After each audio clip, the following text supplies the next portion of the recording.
presentation. I hope you enjoy the topic and the concept I speak of. Well, the topic which I'm going to focus on today is the Middle East and the current state of power play in that region.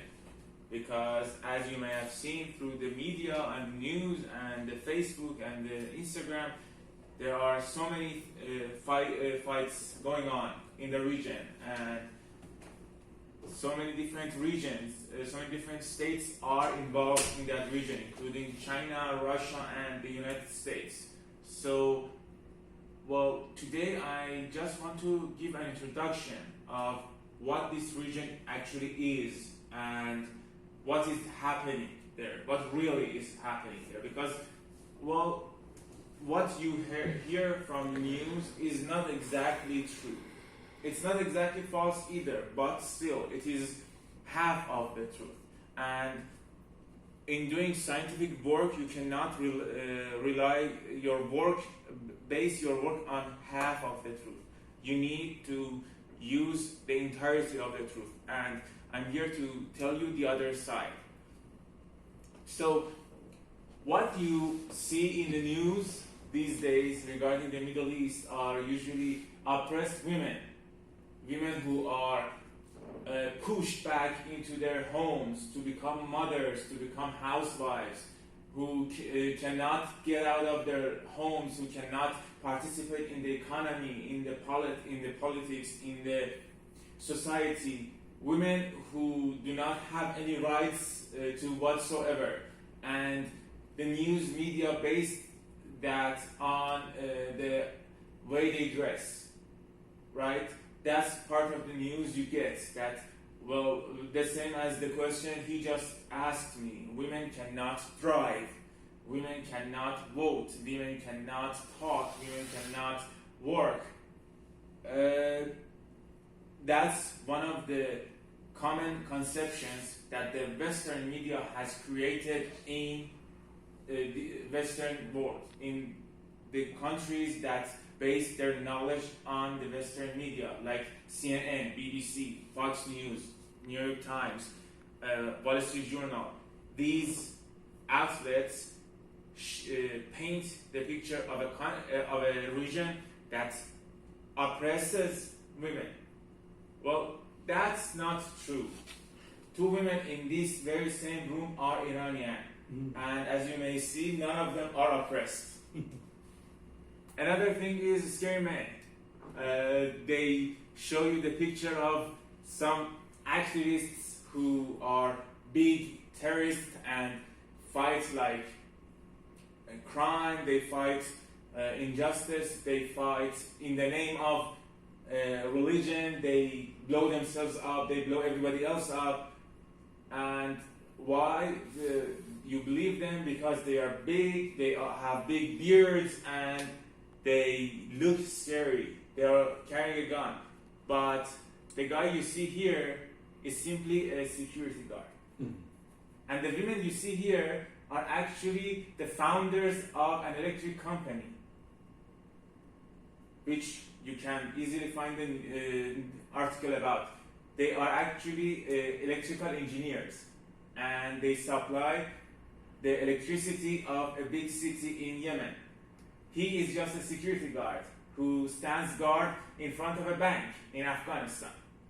Or the harsh violence they show you. There is war, they are killing each other, they are dying, they are attacking one another. One is fighting, another one is dying, another one is exploding. And that's another picture that makes you afraid of even going to the Middle East, of even thinking about the Middle East. But this picture is simply a soldier who is supporting the security of a few students trying to go to school. That's all. And one picture that they keep showing of the Middle East is the pilgrimage and the Holy Grail, the holy endeavor Muslims must endure once a year in Mecca. But that's also not the whole picture. Based on the shapes you see on the pictures, you see on the news you receive, you usually believe that the Middle East is conceived of Arab people who are all Muslims. But first of all, the Middle East has Jews, Christians, Zoroastrians. They are not Muslims, and it also includes Turkish people, Kurdish people, and Farsi people. So not all of them are Arabs, and not all of them are Muslims. Contrary to what the news media and the news you see shows you. Actually, there's another side to the Middle East, like colorful, tasty food. Actually, the Middle Eastern food is one of the most popular food all around the world. Yet nobody goes to the Middle East itself to experience the original food. What you are seeing is kind of like your beef hot pot. We call it ab gusht in Iran. It's a very tasty food, and it has very good taste, and people actually really enjoy such a food. It's not a luxury either. It's not that expensive. It's not that fancy. Excuse me. Do you mind if you No, don't, no, no. you don't mind I interrupt you? No. Yeah, I just wonder the bread that's in there. Yes. Do you call the Hindus call it, the Indians call it naan? Well, But Iran- naan is Is it naan? Farsi word for bread. Oh, Naan means bread. bread. Yeah. But this particular bread is sangak. Sainkash. Yeah, we have different forms of bread. We Oh. have sangak, barbari, taftun, lavash. Oh. What else do you have? But I think it's because the originate of our language Oh. is Urdu. Both Indians and both Yes, Iranians. exactly. That's why that both we call bread naan. Naan. Oh, Yeah. thank you. Or- Thank you. Sorry. And one more thing, the Middle East is not just war, it's not just destruction, it's also beautiful. A great natural sightseeing you can experience in the Middle East. What you are seeing is but a road in Iran. We have so many sites, natural sites in different parts of the Middle East, in Jerusalem, in Mecca, in Medina, in Turkey, in Afghanistan, in Iran, which are so peaceful and so beautiful that you may never want to leave. And that is also subtracted from the news outlet you receive on a daily basis. Also, not everybody has a big beard. Not every man has a big beard and carries around a gun. The youngsters are the same everywhere. As you can see, these are Iranian youngsters, people who are wearing colorful clothes and taking selfies, just like any other youngster in any other country. Yours, United States, Canada, Australia, anywhere. People are the same. Something that, again, the news media doesn't show. And finally, the Middle East has such a great set of artistic works. I mean, art in the Middle East is quite different from the other countries and the other regions of the world. It's soft and based on intrinsic beauty. For instance, what you are seeing here is a painting from the the Qajar era of Iran, and as you can see, it's all based on round shapes. There are no edges, like the yin and yang in Tai Chi. It's based on the soft nature of life itself, and it's just one form of art in the Middle East. We have sculptures, different forms of sculptures. We have different forms of paintings, with different forms of music, which I have brought one with me to play with you for you, so you could see that the Middle East is not just the sound of blasts and gunshots and shouting and yelling. It's also a good place to enjoy art. For instance, this is an Iranian traditional music.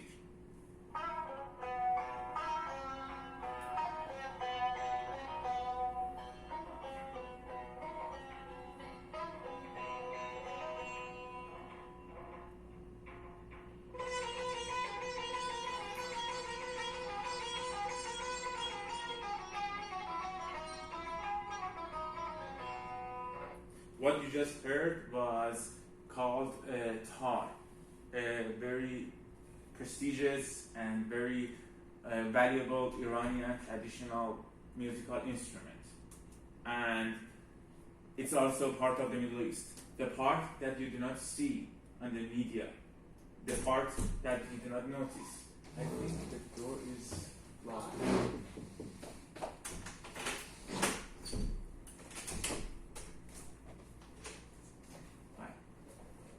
So one could ask, why? Why does it happen? Why do we get two different pictures? Why my understanding of the Middle East is different from yours? Why my perception of the Middle East is different from yours? Is it just because I am from the region and you're not? But why? Why can't you do that? Why if I search the Middle East when I am back in Iran, the things I get is different from when I search it here in Taiwan and when I search it in the United States? Why? Well, you see, there is a concept, there is a term in play in international relations and in communication studies called the fake news. What you saw was not fake news, but could be conceived as fake news because it misdirects you. How and why?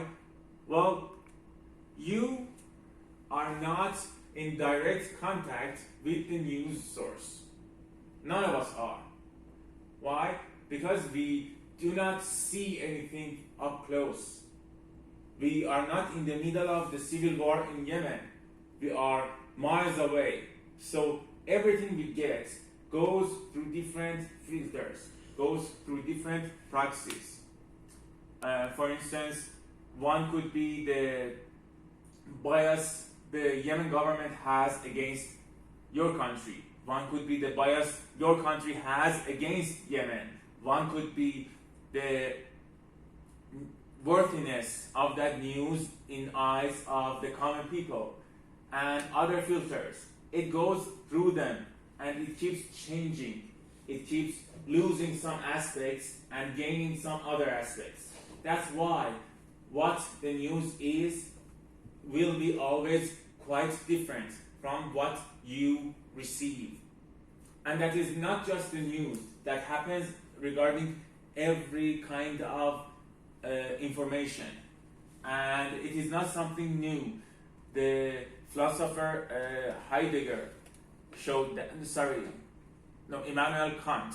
Immanuel Kant is a big German philosopher, and he showed that what you see is what you see, plus what you think you see, plus what your surrounding wants you to see.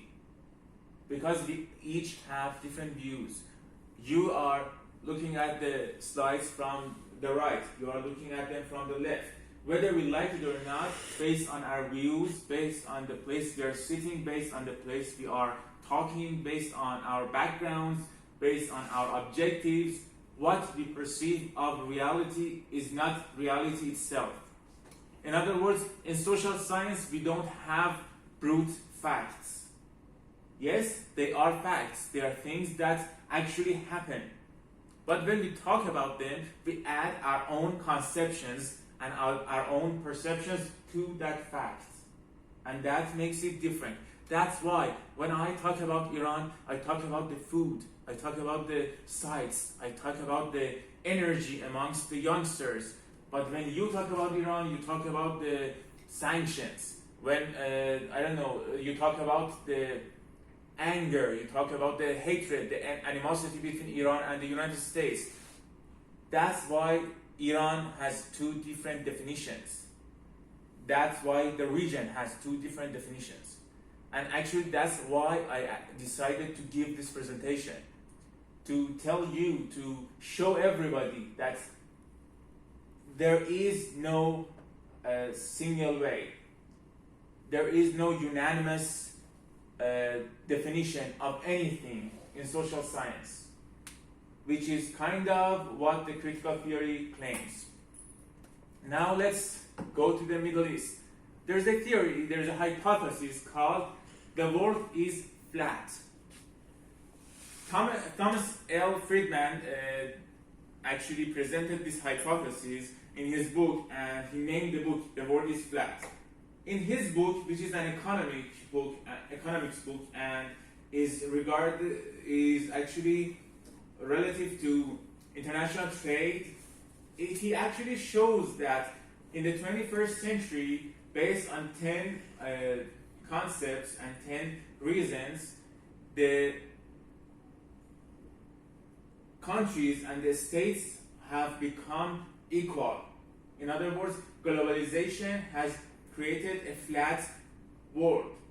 There is no, the world is no longer a round world, and there is no difference between the states. There is no difference between different countries. They are all the same. Why? Because we have the internet, we have the communication technologies we didn't have, we have this easier workflow we didn't have, we have supply chains, we outsource some things, we insource other things.